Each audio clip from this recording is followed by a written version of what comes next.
இந்த லவங்கம் இருந்தால் போதுங்க, உங்கள் வீட்டில் அட்டகாசம் பண்ணிகிட்டு இருக்க எலி வந்து உங்கள் வீட்டை விட்டு தலை தெறிக்க ஓடி போயிடும். அது எப்படின்னு தெரிஞ்சுக்க வீடியோ ஸ்கிப் பண்ணாமல் ஃபுல்லாக பாருங்கள். Hi friends, welcome back to our channel.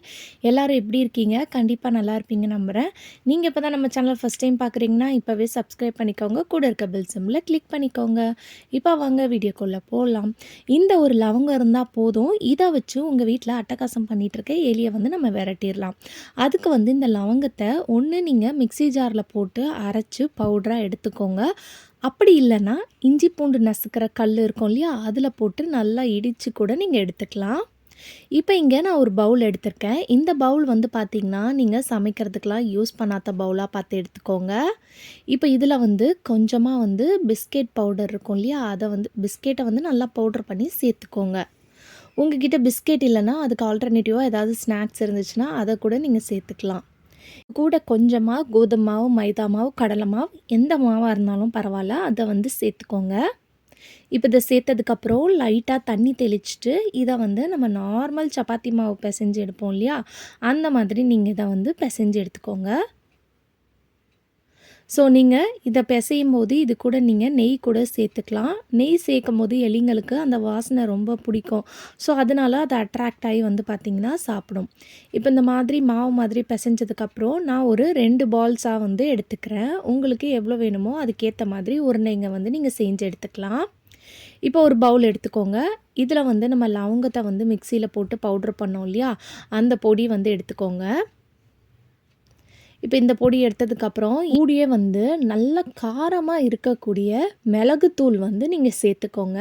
நீங்கள் உங்ககிட்ட மிளகுத்தூள் இல்லைனா கூட இந்த லவங்கம் வந்து நீங்கள் மிக்சியில் போட்டு பவுட்ரு பண்ணும்போதே இது கூடியே வந்து மிளகும் போட்டு நீங்கள் ரெண்டுத்தையும் சேர்த்து கூட பவுட்ரு பண்ணி எடுத்துக்கலாம். இப்போ இதை எடுத்ததுக்கப்புறம் இது கூடிய வந்து பார்த்திங்கன்னா நல்ல காரமாக இருக்கக்கூடிய மிளகாய் தூள், வெறும் chilli powder, red chilli powder இருக்கும் இல்லையா, அதையும் வந்து சேர்த்துக்கோங்க. இப்போ இது 3யும் சேர்த்ததுக்கப்புறம் இதை வந்து நல்லா 3த்தையும் வந்து இந்த மாதிரி மிக்ஸ் பண்ணிக்கோங்க. இப்போ இதை மிக்ஸ் பண்ணதுக்கப்புறம் நம்ம ரெடி பண்ணி வச்சுருக்கோம் இல்லையா சப்பாத்தி மாவு உருண்டை, அதை வந்து எடுத்துக்கோங்க. இதை வந்து நல்லா இந்த மாதிரி திரட்டி நல்லா அகலமாக இந்த மாதிரி எடுத்துக்கோங்க. எடுத்துகிட்டு நம்ம ரெடி பண்ணி வச்சுருக்க இந்த மிக்சரை வந்து இதுக்குள்ளே போட்டுக்கலாம். போட்டுட்டு இந்த மாதிரி நல்லா வந்து கவர் பண்ணிடுங்க. ஸோ இந்த மெத்தடில் நீங்கள் எத்தனை உருண்டை வேணாலும் ரெடி பண்ணி எடுத்துக்கலாம். உங்களுக்கு எங்கெல்லாம் எலி தொல்லை இருக்கோ அந்த இடத்துலலாம் வந்து இந்த உருண்டைங்களை வந்து நீங்கள் போட்டு வைக்கும்போது கண்டிப்பாக வந்து பார்த்திங்கன்னா உங்கள் வீட்டு பக்கம் எலி வரவே வராது. இதில் நம்ம சேர்த்துருக்க எல்லா பொருளும் வந்து பார்த்திங்கன்னா ரொம்ப காரமாக இருக்கக்கூடிய தன்மையை கொடுக்கும். ஸோ அது சாப்பிட்டோன்னே அது வயிற்று வந்து பார்த்திங்கன்னா பயங்கரமான ஒரு ரியாக்ஷன் நடக்கும். ஸோ அதோடு உங்கள் வீட்டு பக்கமே வந்து பார்த்திங்கன்னா அது வரவே வராது. நிறைய பேர் வந்து காரில் வைக்கலாமான்னு சொல்லிட்டு நீங்கள் கேட்குறீங்க. தாராளமாக வைக்கலாம்.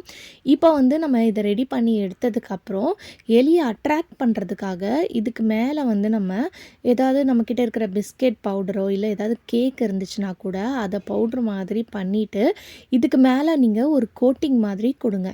இந்த மாதிரி கொடுக்கும்போது இதோட ஸ்மெல்லுக்கு வந்து அது அட்ராக்ட் ஆகி வந்து சாப்பிட்ரும். சாப்பிட்டதுக்கப்புறம் தான் வந்து பார்த்திங்கன்னா அதோட வயிற்றில் வந்து ஒரு பயங்கரமான ரியாக்ஷன் வந்து பார்த்திங்கன்னா நடக்கும். ஸோ நைட் டைமில் வந்து இந்த டிப்பை ட்ரை பண்ணுங்கள். வீட்டில் குழந்தைங்க இருந்தாங்கன்னா அவங்களோட சேஃப்டி ரொம்ப முக்கியம். அதே மாதிரி பெட்ஸ் வளர்க்குறதா இருந்தாலும் பார்த்துக்கோங்க.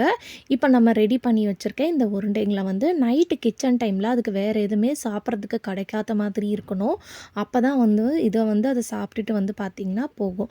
ஸோ மெயினாக வந்து கிச்சனில் தான் வந்து எலியோட நடமாட்டம் ரொம்ப அதிகமாக இருக்கும். அதனால் கேஸ் ஸ்டவ்வில் அடியில் வந்து போட்டு வச்சுக்கோங்க. அதே மாதிரி எலக்ட்ரானிக் ஐட்டம்ஸ் இருக்கும் இல்லையா, வாஷிங் மிஷின், ஃப்ரிட்ஜ், அந்த இடத்துலையும் ஒரு உருண்டைங்களை நீங்கள் போட்டு வச்சுக்கோங்க. நிறைய பேர் கார்டனில் கூட வந்து பார்த்திங்கன்னா ரொம்ப அமக்கலம் பண்ணும். ஸோ அதனால் செடி வளர்க்குறவங்களா இருந்தால் அங்கே கூட நீங்கள் இந்த மாதிரி போட்டு வச்சுருங்க. அதே மாதிரி வாசல் என்ட்ரன்ஸ் பேக் சைடு, இந்த பால்கனி சைடு அங்கெல்லாம் கூட ஒரு உருண்டையை நீங்கள் போட்டு வச்சு பாருங்கள். ரொம்ப எஃபெக்டிவாக ஒர்க் ஆகும். ஒரு வாட்டியாவது ட்ரை பண்ணி பாருங்கள். ஓகே ஃப்ரெண்ட்ஸ், இன்றைக்கி வீடியோவில் நான் ஷேர் பண்ணியிருந்த டிப் கண்டிப்பாக உங்களுக்கு யூஸ்ஃபுல்லாக இருக்கும்னு நினைக்கிறேன். அப்படி யூஸ்ஃபுல்லாக இருந்துச்சுன்னா மறக்காமல் நம்ம சேனலை லைக் பண்ணுங்கள், ஷேர் பண்ணுங்கள், கமெண்ட் பண்ணுங்கள், சப்ஸ்கிரைப் பண்ணிக்கோங்க. தேங்க்யூ ஃபார் வாட்சிங்.